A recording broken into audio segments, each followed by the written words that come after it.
Hello and welcome back to my YouTube channel MA civil lectures. मैं खान मोहम्मद मुहतशिम। मैंने आप लोगों के लिए design of steel and RCC structure की लेक्चर सीरीज़ स्टार्ट की है diploma in civil engineering 5th semester के लिए। आज का हमारा 7th लेक्चर है जिसमें मैं आप लोगों को definitions and detailing of bolts बताने वाला हूँ।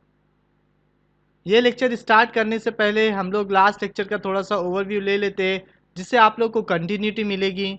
प्लीज़ जिस किसी ने भी मेरे लास्ट लेक्चर्स नहीं देखे तो मैं आप लोगों को रिकमेंड करूँगा कि पहले आप लोग वो देखो तो आप लोग को अच्छे से समझ में आएगा। आपके स्क्रीन पे आई का एक सिंबल दिख रहा होगा टॉप के अंदर, आप जब उस पर क्लिक करोगे तो आप लोग को मेरे लास्ट लेक्चर्स मिल जाएंगे। तो लास्ट लेक्चर में हम लोग ने bolt of failure of bolted joint देखा था। Failure of bolted joint basically तीन होते हैं: shear failure mode, bearing failure mode और tensile failure mode. Shear failure mode के अंदर दो है: shear failure of bolt, shear failure of plate. Bearing failure के अंदर भी दो है कि bearing failure of bolt, bearing failure of plate. Tensile failure के अंदर दो है: tensile failure of bolt, tensile और टेयरिंग फेलियर ऑफ प्लेट। और लास्ट वन मैंने आप लोग को ब्लॉक शेयर फेलियर बताया था। शेयर फेलियर मोड के अंदर शेयर फेलियर ऑफ बोल्ट होता है, जिस तरह से हम लोग ने डायग्राम से समझा था कि जब हम लोग दो टेंसाइल लोड अप्लाई करते हैं, फॉर एग्जांपल पी लोड, तो क्या होगा, दो लोड की वजह से क्या होगा, यहाँ पे शेयर फोर्स और शेयर प्रोड्यूस होगा दो प्लेट के बीच में, जिसकी वजह से हमारा नट बोल्ट, हमारा नट दो हिस्सों में डिवाइड होगा। और यहाँ पे बट जॉइंट के से मैंने आप लोगों को एक्सप्लेन किया था कि यहाँ पे डबल शेड प्रोड्यूस होता है। देखिए ये एक कवर प्लेट है और टॉप पोर्शन आपके प्लेट का यहाँ पे एक शेड प्रोड्यूस होगा, बॉटम पोर्शन आपके प्लेट का और नीचे वाली जो प्लेट है जिसकी वजह से और एक शेड प्रोड्यूस होगा। ये बट जॉइंट के अंदर यहाँ पे आप लोगों को डबल कवर होने की वजह से डबल शेड प्रोड्यूस होता है, जिसकी वजह से आपका नट तीन पोर्शन में डिवाइड होगा, 1 2 3। ये हो गया share failure of bolt. Example के तौर पे हम लोग ने ये इमेज देखी थी कि देखिए हम लोग का जो बोल्ट है वो दो हिस्सों में डिवाइड हो गया। शेयर फेलियर मोड के अंदर सेकेंड वन था शेयर फेलियर ऑफ प्लेट। जब आपके प्लेट की स्ट्रेंथ कम है एज कम्पेयर टू बोल्ट तो क्या होगा, आपकी प्लेट रप्चर हो जाएगी, बोल्ट वही पोजीशन पे रहेगा, उसको बोलते हैं shear failure of plate. Bearing failure mode के अंदर बेरिंग फेलियर ऑफ बोल्ट कुछ इस तरह से होता है: जब आप लोग दो मेंबर को फोर्स अप्लाई करते हो, टेंसाइल फोर्स, तो क्या होगा, आपका बोल्ट नॉर्मल पोजीशन पे नहीं रहेगा, डिफॉर्म हो जाएगा। ये डिफॉर्मेशन को हम लोग बेरिंग फेलियर ऑफ बोल्ट बोलते हैं। देखिए कुछ इस तरह से रहेगा, नॉर्मल बोल्ट आपको ऐसा मिलता है, डिफॉर्म होने के बाद ये ऐसा हो जाएगा। बेरिंग फेलियर मोड के अंदर बेरिंग फेलियर ऑफ प्लेट कुछ इस तरह से होती है कि प्लेट आपकी रप्चर हो जाएगी और बोल्ट यहाँ से निकल जाएगा। Tensile failure mode, tensile failure of bolt के अंदर क्या होता है, जब आपके बोल्ट के ऊपर टेंसाइल फोर्स एक्ट होती है तो tensile failure of bolt occur होता है, जिसके अंदर आपका बोल्ट कुछ इस तरह से रप्चर होगा। टेंसाइल फेलियर मोड के अंदर टेयरिंग फेलियर ऑफ प्लेट भी होता है, जिसके अंदर आपकी प्लेट पूरा पोर्शन कट हो जाएगा। बेयरिंग फेलियर ऑफ प्लेट और टेयरिंग फेलियर ऑफ प्लेट दोनों के अंदर डिफरेंस देखिए, यहाँ पे क्या हुआ, प्लेट उतना पोर्शन कट के अलग हो गया, और यहाँ बेयरिंग के अंदर क्या था, बेयरिंग के अंदर सिर्फ थोड़ा पोर्शन कट हुआ जिससे स्क्रू आपका आपका नट बोल्ट बाहर आ गया। उसके बाद टेंसाइल फेलियर मोड के अंदर लास्ट मंथ था block share failure. Block share failure of plate के अंदर क्या होगा कि इतना पोर्शन टोटली अलग हो जाएगा। तो लास्ट लेक्चर में मैंने आप लोग को यहाँ तक बताया था, प्लीज़ मैंने एकदम फास्ट से आप लोग को रिवाइज किया है। आप लोग अच्छे से समझने के लिए लास्ट लेक्चर अच्छे से देखो तो आप लोग को समझ में आएगा। तो चलिए स्टार्ट करते हैं आज का topic, definition and detailing of bolts. सबसे पहले डेफिनेशन है ग्रॉस क्रॉस सेक्शनल एरिया, जिसको हम एजी से रिप्रेजेंट करते हैं। It is the area of unthreaded portion of the bolt और शंक। अनथ्रेडेड पोर्शन का एरिया उसको कहते हैं gross cross sectional area, AG. देखिए यहाँ पे मैंने आप लोगों को एक नट बोल्ट की डायग्राम बताया है, तो पहले डायग्राम को समझ लेते हैं। इसको कहते हैं हेड, ये है रेडियस, ये है शंक, ये है नट, ये है थ्रेड, ये थ्रेडेड लेन होती है, ये ग्रिप लेंथ होती है और नॉमिनल लेंथ इसे कहते हैं, इसे शंक कहते हैं। अनथ्रेडेड area, area of unthreaded portion, इसका जो एरिया रहता है अनथ्रेडेड पोर्शन, और जिसको हम लोग शंक कहते हैं, अनथ्रेडेड पोर्शन का एरिया को कहते हैं ग्रॉस क्रॉस सेक्शनल एरिया, जिसे हम लोग एजी से रिप्रेजेंट करते हैं। नेक्स्ट वन आता है net effective cross sectional area, जिसे हम लोग एन से रिप्रेजेंट करते हैं। It is the cross sectional area at the root of the thread. ये इसका जो एरिया है थ्रेडेड लेंथ का, थ्रेड पोर्शन का एरिया है, ये पोर्शन का एरिया हम लोग net effective cross sectional area के नाम से जानते हैं, जिसे ए एन से रिप्रेजेंट किया जाता है, जो कि 0.78 टाइम्स ऑफ ए जी होता है। 0.78 टाइम्स ऑफ ए जी। देखिए ये थ्रेडेड एरिया का, थ्रेडेड पोर्शन का area, net effective cross sectional area, और शंक और अनथ्रेडेड पोर्शन का एरिया ये हो गया gross cross sectional area. Pitch, the distance between center of any two adjacent hole in the direction of load is known as pitch। क्या होता है मैं आपको डायग्राम से बताऊंगा तो अच्छे से क्लियर होगा आप लोगों को।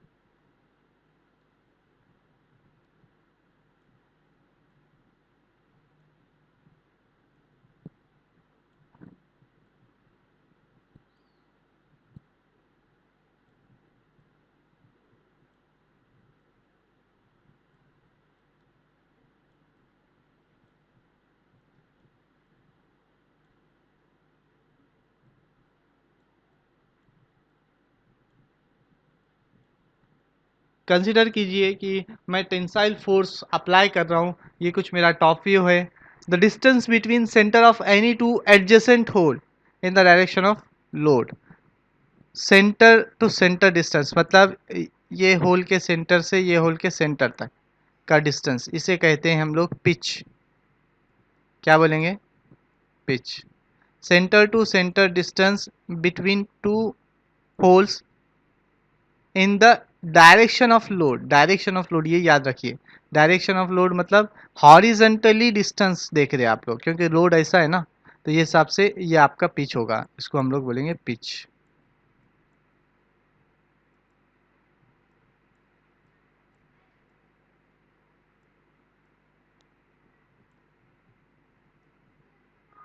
पिच मिनिमम कितना लेना है? 2.5 times of D, where D is the nominal diameter of bolt. आपके बोल्ट का जो भी डाया रहेगा उसको 2.5 से मल्टीप्लाई कीजिए, उतना मिनिमम पिच आप लोगों को कंपलसरी लेना ही है।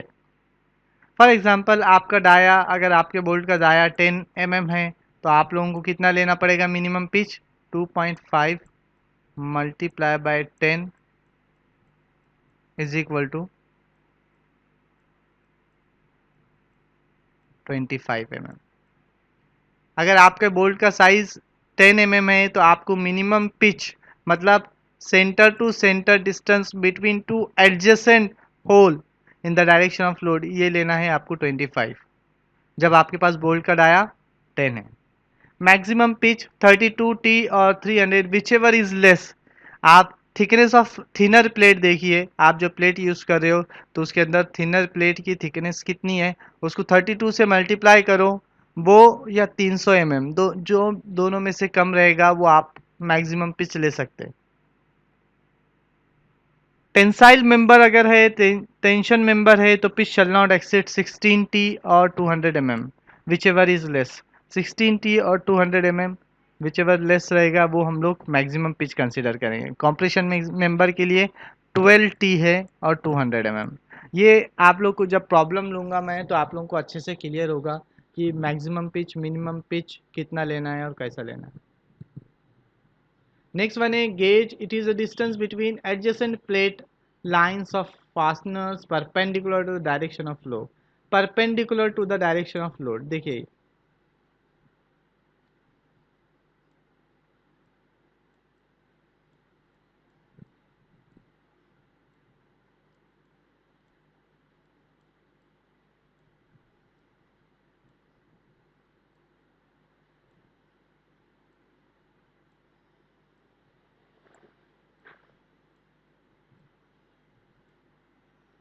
गेज डिस्टेंस किसको बोलेंगे? Perpendicular to the direction of load और स्ट्रेस, मतलब centre to centre distance between holes but perpendicular direction of load, मतलब ये हो गया आपका गेज डिस्टेंस। ये क्या है? गेज।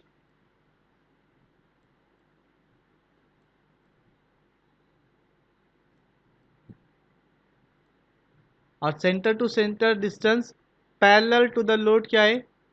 यह क्या है आपका? अभी बताया ना, पिच।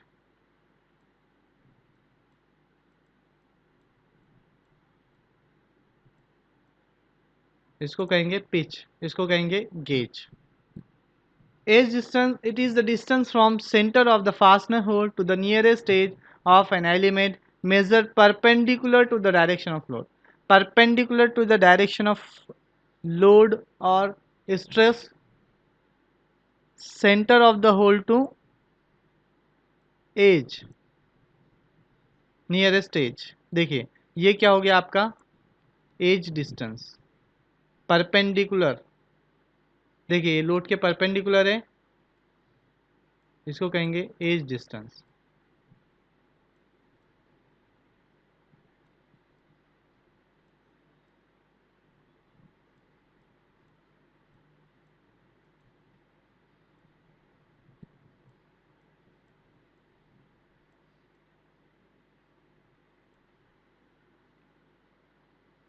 नेक्स्ट वन है end distance, it is the distance from center of the fastener hole to the edge of element measure parallel to the direction of force।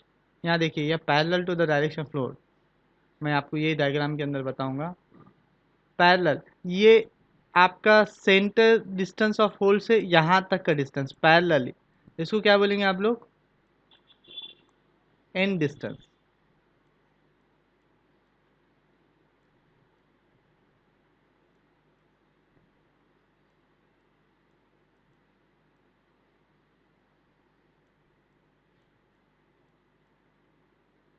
देखिए चार चीजें हैं। Centre to centre distance between two hole parallel to the load, ये load के parallel है, मतलब ये horizontally distance को क्या बोल रहे हैं आप लोग? पिच। और horizontal distance centre of hole से लास्ट तक, उसको बोलते हैं end distance.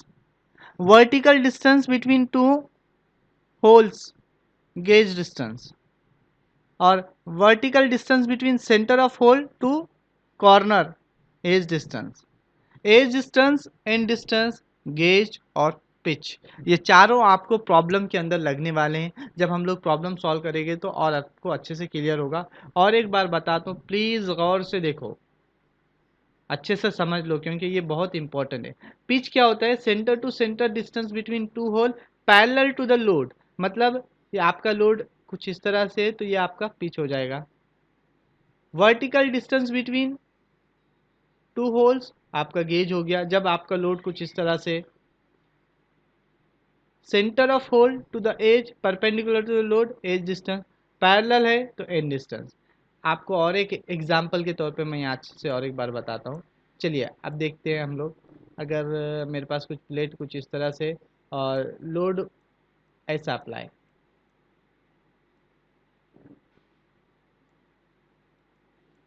Suppose P load है।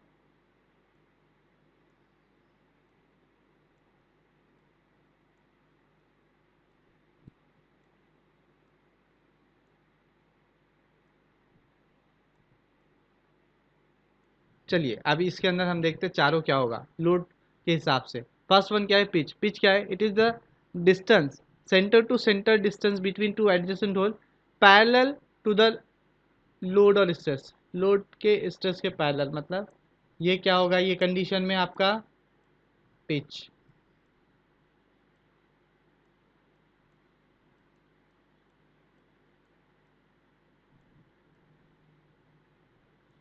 Distance, centre to centre distance of hole perpendicular to the load, ये क्या हो गया आपका? ये क्या हो गया आपका? गेज। देखो अच्छे से समझो, दोनों भी डायग्राम बता रहा हूं।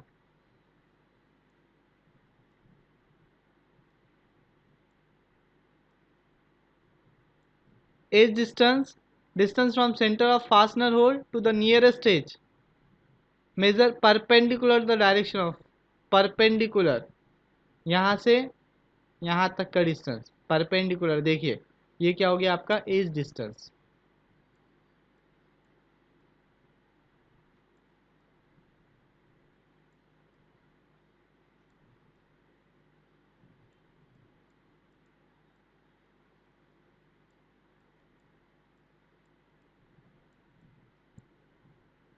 और end distance parallel to the load,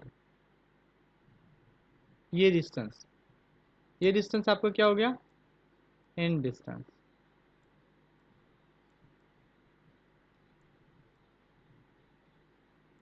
ये क्या हो गया आपका एंड डिस्टेंस।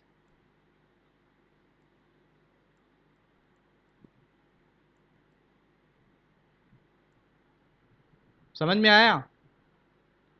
तो नेक्स्ट वन है एंड डिस्टेंस, बता दिया मैंने। मिनिमम एंड डिस्टेंस की मिनिमम एंड और एज डिस्टेंस कितना होना चाहिए 1.7 times the hole diameter, hole diameter के 1.7 टाइम्स होना चाहिए। और 1.5 times the hole diameter in case of rolled और मशीन फ्लेम्ड कट के लिए 1.5 टाइम्स, ये है मिनिमम एज डिस्टेंस।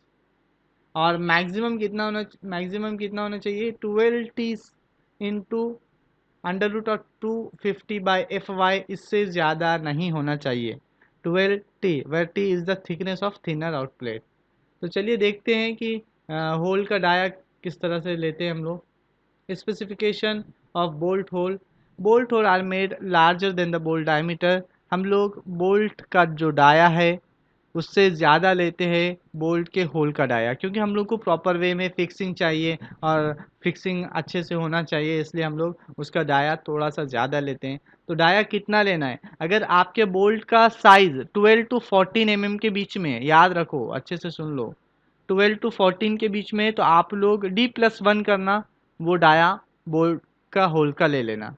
16 टू 24 है तो आप D+2 करो, D is equal to diameter of bolt, +2 करना, वो डायमीटर ऑफ बोल्ट होल ले लेना। अबाउट 24 है तो D+3 करो। एग्जाम्पल के तौर के बताता हूँ आप लोग को, अगर आपका डाया है 18 mm, बोल्ट का डाया आपका 18 mm है, तो आप क्या करोगे 18 प्लस कितना 2, 20 mm क्या लोगे आप diameter of bolt holes, hole का डायमीटर कितना लोगे 20 mm। अगर आपके पास बोल्ट का डाया 25 है, 25 mm है, तो आप क्या करोगे 25 प्लस कितना अबाउट 24 के लिए 3 8, 28 mm डाया लोगे बोल्ट होल का। ये याद रखना, आपको एक्सटर्नल भी पूछेगा। डी 12 टू 14 के लिए D+1, 16 टू 24 के लिए D+2, अबाउट 24 रहेगा तो D+3 करना बोल्ट होल के लिए। क्लास 4.6 ग्रेड बोल्ट, ये भी एग्ज़ाम हम लोग को प्रॉब्लम में लगने वाला है कि F U B ultimate tensile strength होती है एफ वाई बी, सॉरी ये एफ वाई बी है, F Y B yield stress of bolt. तो कैसा निकालना है 4.6 ग्रेड बोल्ट गिवन है, तो 4 को आपको मल्टीप्लाई करना है 100 से, याद रखो 4 को मल्टीप्लाई किससे करना है 100 से। तो एफ यू बी आपका 400 न्यूटन पर एम एम स्क्वायर रहेगा। एफ वाई बी 0.6 बचेवा जो है उसको मल्टीप्लाई करो एफ यू बी से, वो आएगा आपका 240 न्यूटन पर एम एम स्क्वायर। अगर यहाँ पे कुछ और देता क्लास 4.6 के बजाय, अगर आपको 8.8 क्लास गिवन रहेगी, तो आप क्या करोगे 8 मल्टीप्लाई बाय 100, वो आपका आ जाएगा एफ यू बी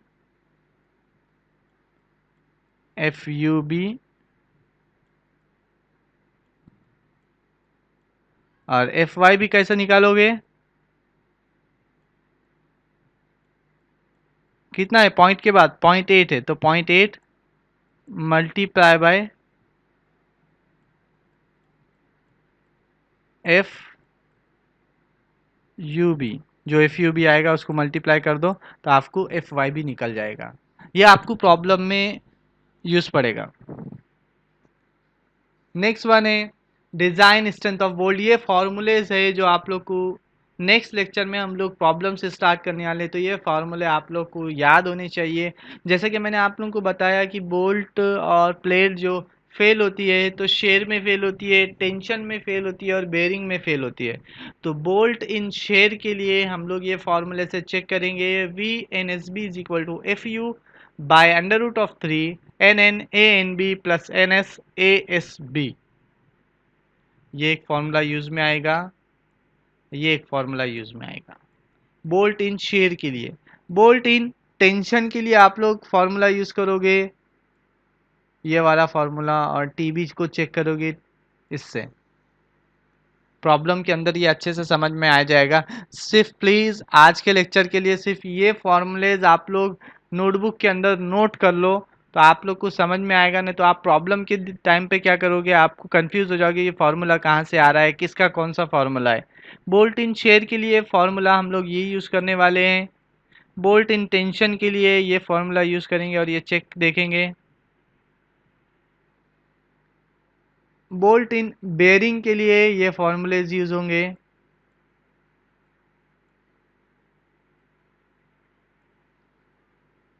इसको अच्छे से नोट कर लो प्लीज़।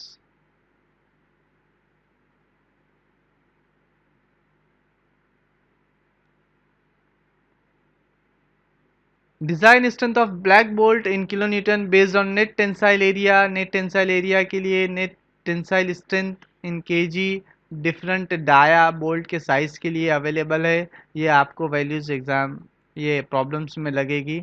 और shear strength of bolt in newton पर mm स्क्वायर, ये वैल्यूज़ भी आप लोग को लगने वाली है।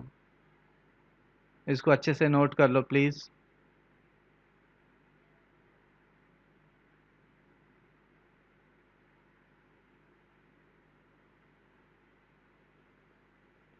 Next one tension strength of plate, उसके लिए ये फॉर्मूला आप लोग को यूज़ करना पड़ेगा।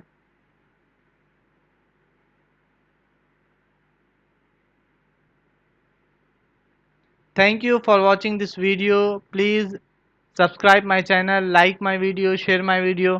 नेक्स्ट लेक्चर में मैं आप लोगों को सम से स्टार्ट करने वाला हूँ, तो प्लीज़ अच्छे से ये लास्ट के वीडियोस देखो, तो आप लोग को आगे का प्रॉब्लम समझ में आएंगे। Thank you.